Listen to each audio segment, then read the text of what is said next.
नमस्कार. आपल्याला नेहमी काय वाटतं की यशस्वी होण्यासाठी ना टॅलेंट म्हणजे प्रतिभा सगळ्यात महत्त्वाची असते, बरोबर ना?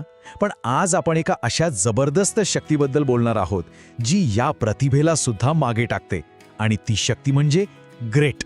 चला तर मग बघूया काय आहे हे रहस्य. तर सुरुवात करूया प्रतिभेच्या भ्रमापासून. म्हणजे आपण नेहमीच असं गृहीत धरतो की ज्याच्याकडे नैसर्गिक प्रतिभा आहे तोच यशस्वी होणार. पण जरा विचार करा, जर हे खरं असतं तर जगातले सगळे प्रतिभावान लोक आज टॉपवर असायला हवे होते. पण प्रत्यक्षात तसं दिसतं का? नाही. उलट अनेकदा टॅलेंट असूनही लोक मागे पडतात. मग प्रश्न हा उरतो की असं का होतं? म्हणजे साधारण प्रतिभा असलेले लोक यशस्वी होतात, पण ज्यांच्याकडे जबरदस्त टॅलेंट आहे ते लोक हार का मानतात? आपल्या आजूबाजूला अशी कितीतरी उदाहरणं आहेत, नाही का? खूप हुशार व्यक्ती मागे राहते आणि एक सामान्य पण सतत प्रयत्न करणारी व्यक्ती खूप पुढे निघून जाते. असं नक्की घडतं तरी कसं? आणि याचं उत्तर ना आपल्या बुद्ध्यांकात, नशिबात किंवा प्रतिभेत नाहीये. याचं उत्तर आहे ग्रिट. हो, GRIT. अँजेला डकवर्थ नावाच्या संशोधक आहेत, त्यांनी यावर खूप काम केलंय. त्या म्हणतात की यशाचं खरं रहस्य म्हणजे ग्रिट, म्हणजेच आवड आणि चिकाटी यांचा एक जबरदस्त मिलाप. ओके, मग हे ग्रिट म्हणजे नेमकं काय आहे आणि ते यशासाठी कसं काय काम करतं? चला यामागचं सोपं सूत्र समजून घेऊया. एकदम सोप्या भाषेत सांगायचं ना तर ग्रिट म्हणजे कोणत्याही मोठ्या ध्येयासाठी असलेली आपली पॅशन, म्हणजे आवड, आणि ते ध्येय पूर्ण होईपर्यंत टिकवून ठेवलेली चिकाटी. म्हणजे हे काही दिवसांचं किंवा महिन्यांचं काम नाहीये, तर वर्षानुवर्ष टिकणारं समर्पण आहे.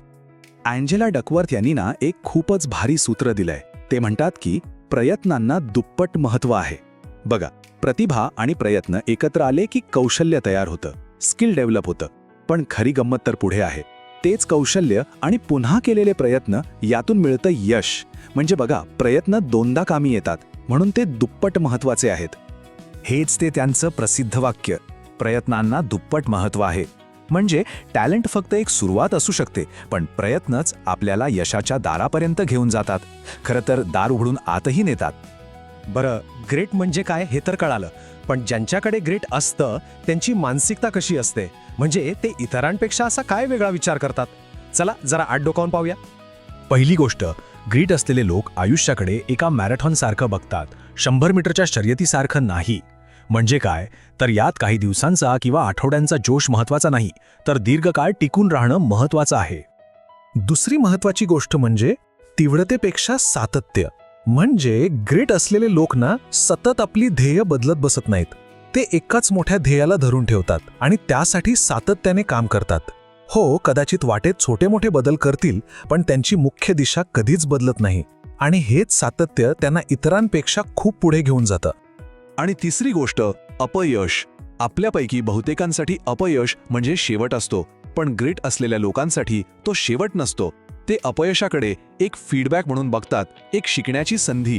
त्यांचा विचार असतो, ठीक आहे, हे काम नाही केलं, आता पुढच्या वेळी काय चांगलं करता येईल.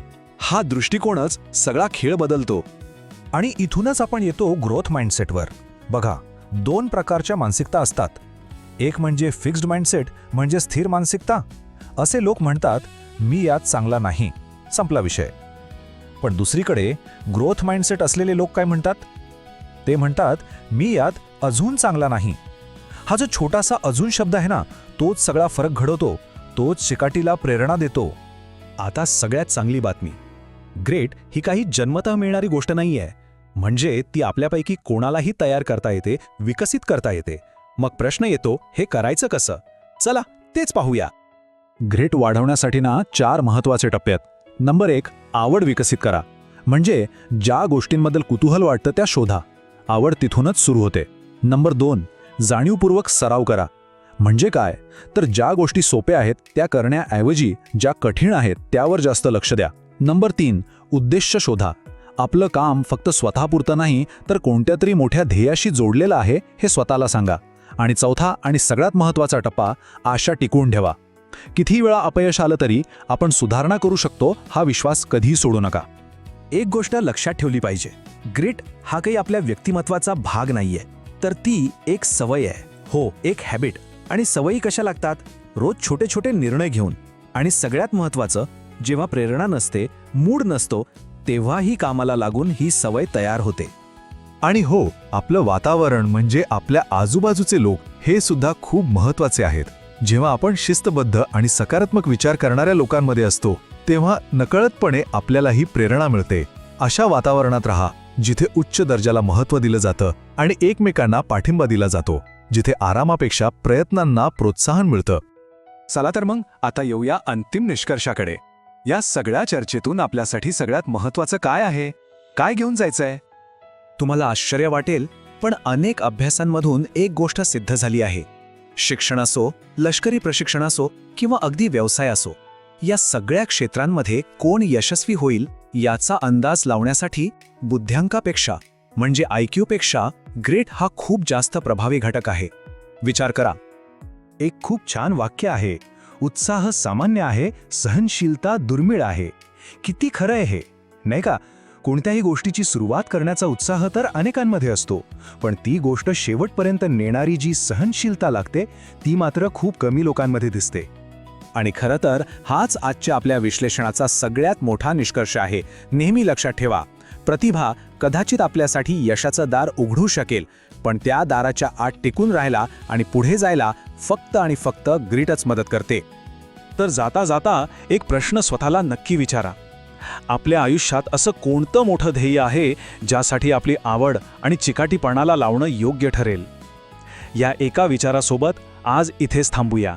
धन्यवाद.